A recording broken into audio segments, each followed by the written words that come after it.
Уважаеми отчета, благодаря за това, че сте тук и благословихте този проект. Защото, както е казано в книгата, без Господа нищо не може да се направи. Колегите бяха обстойни във всяка една сфера. Действително положиха се усилия да съборят този проект. Не успяха. Метицата се оказа много яка. Екипа много добър. Правителството също. И преодоляхме експеримента Орешарски лесно. Удържаха хората, съдиха се, но сега Габрово изглежда добре. Ето тук преди 5 години, когато почнахме водния цикъл. Днеска тази снимка я гледам. И неуважаеми приятел Мишо Миков, сутринта го гледах, да сравни двата ми първи проекта бяха Враца и Габрово. Да отиде и да види неговия кмет какво е направил в Враца и да дойде да види моят кмет какво е направил в Габрово.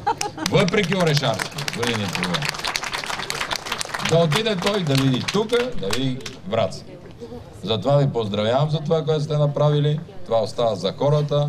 Там чета кога е направена старата пречиствателна станция. Тя е на годините на Дончев, а той водиме го за млад, но не е толкова. Чиста Янтра. Търново тази вечер ще дават банкет, защото рибарите ще ловят чиста риба.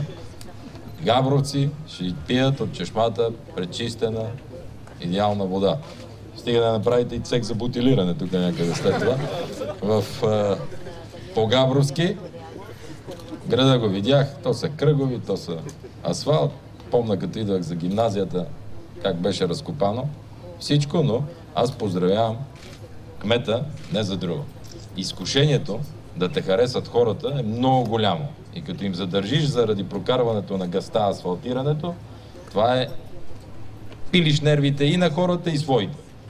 Поздравяваме, че удържахте и сега, когато долу имаме инфраструктура за газоснабдяване, водоснабдяване и канализация, чиста питейна вода и мазните улици, нови, хората ще го оценят, ще ни разберат. Така че това е един добър пример за дясно и прагматично управление.